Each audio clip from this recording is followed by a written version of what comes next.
Oh, I'm missing my conflict of interest. Okay, so here's the question. What vendor would fund me?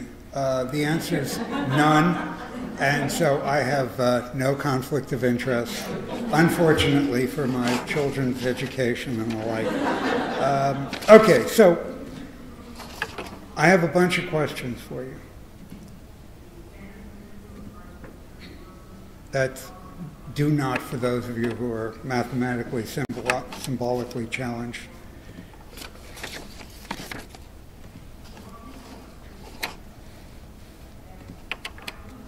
The bottom one is the most important. Okay, so what do we say? Clearly, we want HIT to cause more patient safety, but there's very little data at the moment to suggest that. There's also very little data to suggest that it kills more people than would be killed with other systems, but certainly it kills them in different ways.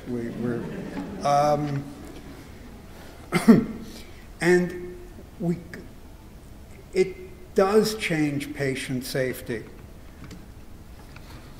But this is more important.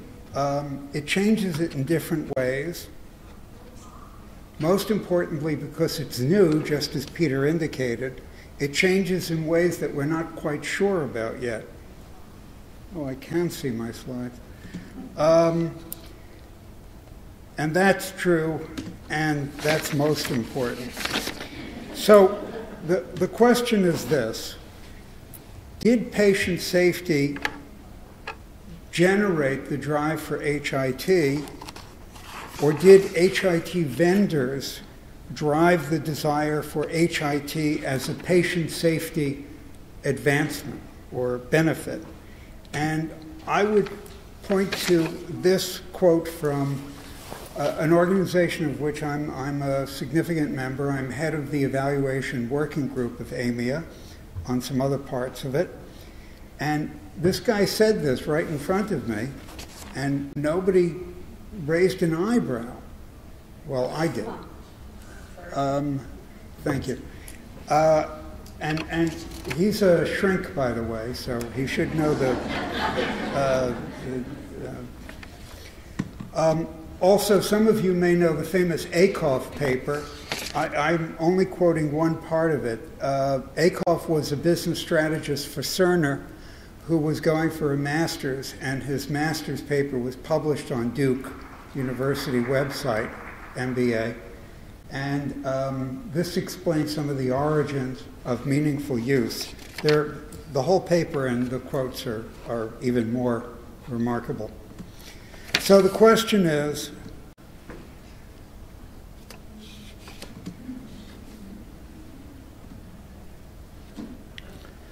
and we touch on Peter's point of usability.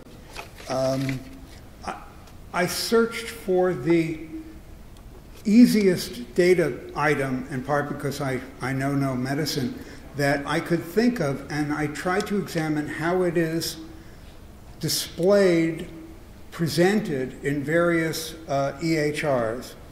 So we chose that little one, and take a look at this.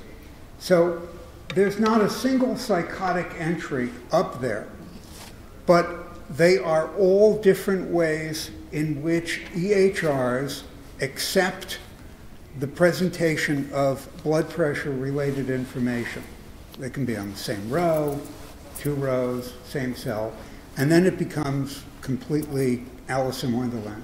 So in the English alphabet, and we'll return to the English alphabet shortly, the word diastolic comes earlier than the word systolic. So in one system, you had the diastolic, and then 4 pages later, or 2 pages later, after a whole bunch of other blood tests and other pieces, we find systolic. As Peter explained to me, actually physicians have to see them together. And many of you understand. So the 2-page, keep them guessing is not particularly helpful. And then it goes increasingly free form. Now, there's nothing wrong with any of those entries. They make total sense, but try to combine that. I mean, where's the interoperability? And in fact, there are 40 ways. Here are some more taken from actual, real, live, digital, living EHRs. Well, that may be a whatever. And they all make sense. It's just, where's the interoperability? How do you plug that in? Okay, so this was my own beloved system. Think of that as 5 milligrams, 4 milligrams, 1 milligram, 7, 2. So this was the way that the dosages were displayed, default dosages, in the system that we had at a particular unnamed hospital. And the question is, why are they arranged that way? And remember, you're a resident, it's 3 o'clock in the morning, you've been on that rotation, you know, an hour, 2 days. You figure 5 is the normal dose, 4 is the smaller dose, 1 is adjunctive therapy. No. In the English language, the word 5 comes before the word 4, comes before the word 1, and for those of you who know enough old COBOL programming, this is the default display of numbers in old computer systems. You can imagine. We asked them to fix it, and they explained that it was hardwired. I love the term hardwired for software. They did say that they could repair it, but it would be drug by drug, and we had to promise that we wouldn't change them. And we explained that we don't control Pfizer, which, you know, on some particular Thursday could come up with the 3.2 sustained release.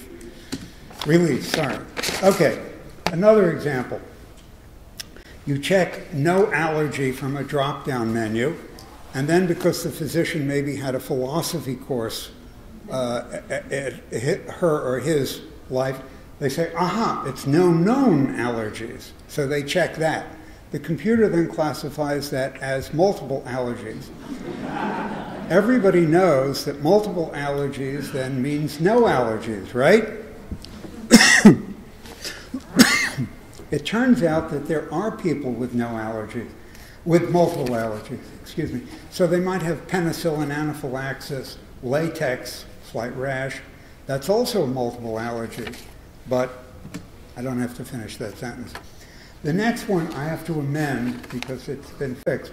The way it was before, this is epic, there was a box for allergies that had the tile named no allergies, I kid you not. And you could click on the box and open it and enter penicillin, latex, and then the next physician or nurse would see no allergies. And if they knew to click on that, they'd get latex. And if they clicked again, okay, it's been somewhat fixed. So I have to do a mea culpa. The new system will allow 2 allergies to be shown, and if it's more than 2, there's a drop-down menu. Here's the problem. The first allergy shown will be, I'll make this up, albuterol. The second one will be Bactrim. The third one might be penicillin anaphylaxis. The logic? They are shown in alphabetical orders and only 2 are shown. So if the patient has 3 allergies of which the third is lethal, just be sure to click. Another example, pediatric doses, we're here at a CHOP conference, are done in kilograms.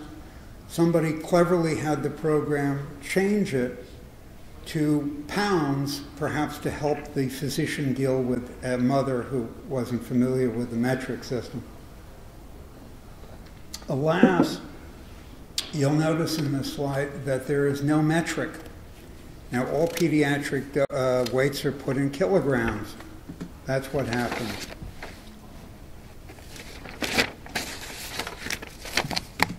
Another example, warfarin. Okay, for those non-physicians in the room, non-pharmacists, warfarin is a blood thinner that takes a couple of days of trends to understand how it's working. In this presentation, the doctor could only see today's scan, INR. Worse, the doctor was quite convinced that she had prescribed 7 milligrams for the patient the day before, but it shows 2 milligrams. No, Rich, it's not your system. I'm looking at you nodding. So the doctors insist that it was 7. So she clicks around looking, and there it shows again 2 milligrams. Sorry. It's only when the mouse is hovering over that point that, voila, she gets the 2 plus 5 equals 7. But, I mean, what's the probability that we need to go hide and go seek to find data that I understand from Peter and others that warfarin is not a drug that you know of. Well, I could go on with examples. I get, I don't know, 3 to 10 emails a week from physicians throughout the world, you know, basically saying, look what I'm fighting to combat killing my patients now. And I understand some of them.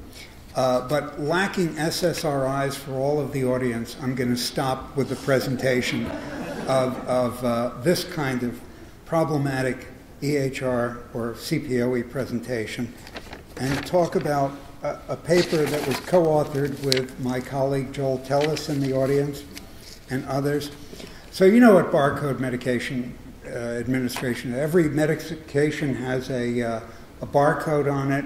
Every patient has a barcode on a wristband. The nurse scans the barcode, scans the thing. So we're going to talk about some workarounds that Peter apparently likes, and we'll get to these examples.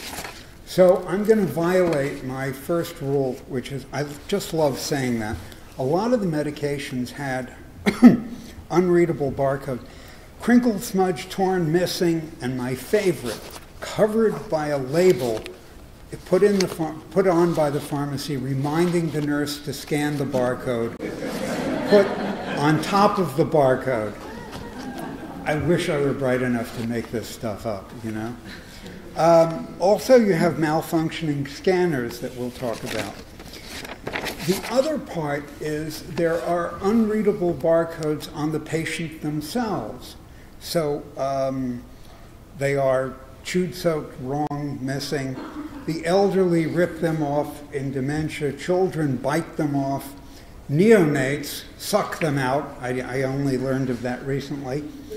But you can have a wristband and a barcode, but it's from the floor above or the unit across the street. In other words, it's meaningless. Also, patients in contact isolation is hard, and we didn't know about that at the time we wrote the paper, but you can be addicted to painkillers, so you tear off your badge and you say, excuse me, doctor, I haven't received my meds. And by the time they find the right, anyway, clever. Why else? Well, if the barcode scanner doesn't work, is it because the Wi-Fi is down, the battery on the scanner is out, the battery in the computer is out, wrong patient, wrong med, often unclear. Then there are just monuments to programming that are problematic. Physician orders 20 milligrams.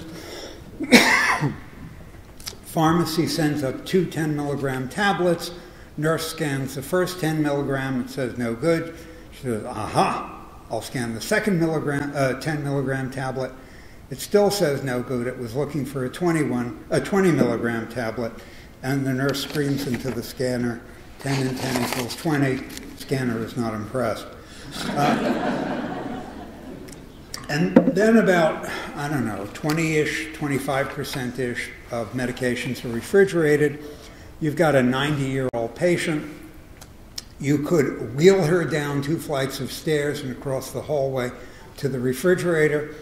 You could cut off her arm with a barcode, take that down to the fridge, or you could do what, of course, you're going to do, which is you're going to make an extra copy of her wrist barcode. We are down, 168,000 nurses, and the baby boom is hitting, the baby boom hit this January.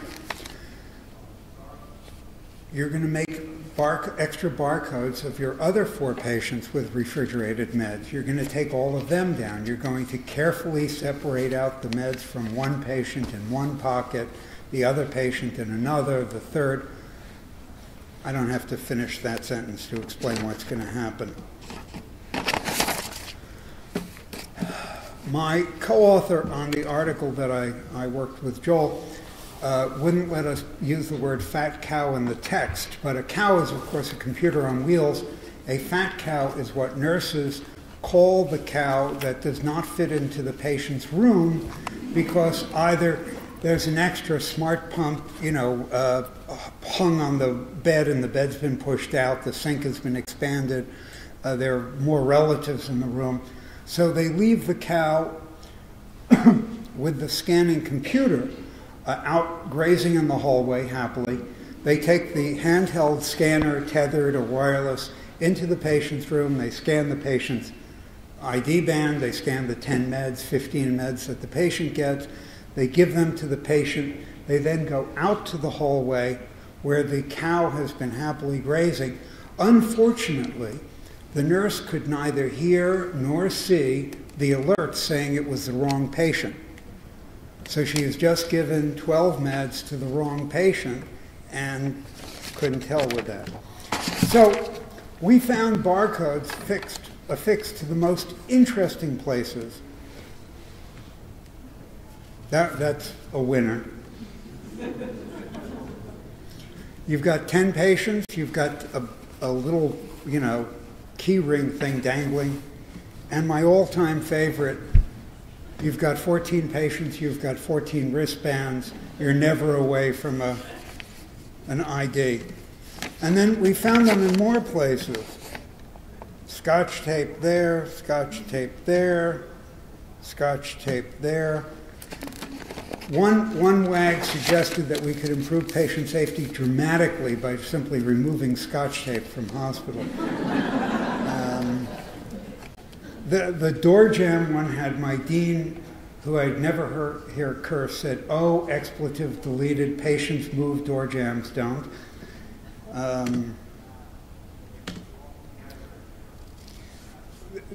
We just gave a few of those, but there are others. Back. No. Oh, I see what I'm doing wrong. It's a usability problem here. Okay, so it's other things. There's scanning more than one med at one patient's med at one time, disabling the audio alarm because the patient has been in pain and awake for days, scanning barcodes from the discarded wrappings that you put in the red bag. Raise your hand if you volunteer to do that. There's difficult to read or navigate screens.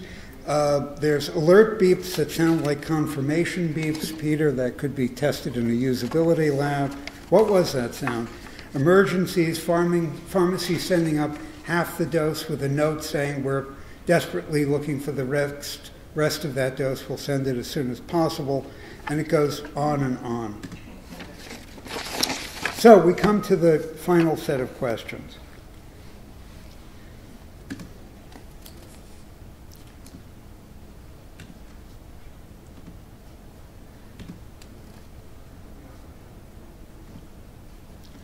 What am I saying? I'm saying all of those things. Clearly there are times where this stuff is wonderful. If it didn't exist, I'd be desperately eager for its invention. It solves a lot of problems. I just think we need to work on it a lot more. And we come to the question, is it an odd cart before an odd horse? I mean, what is driving HIT?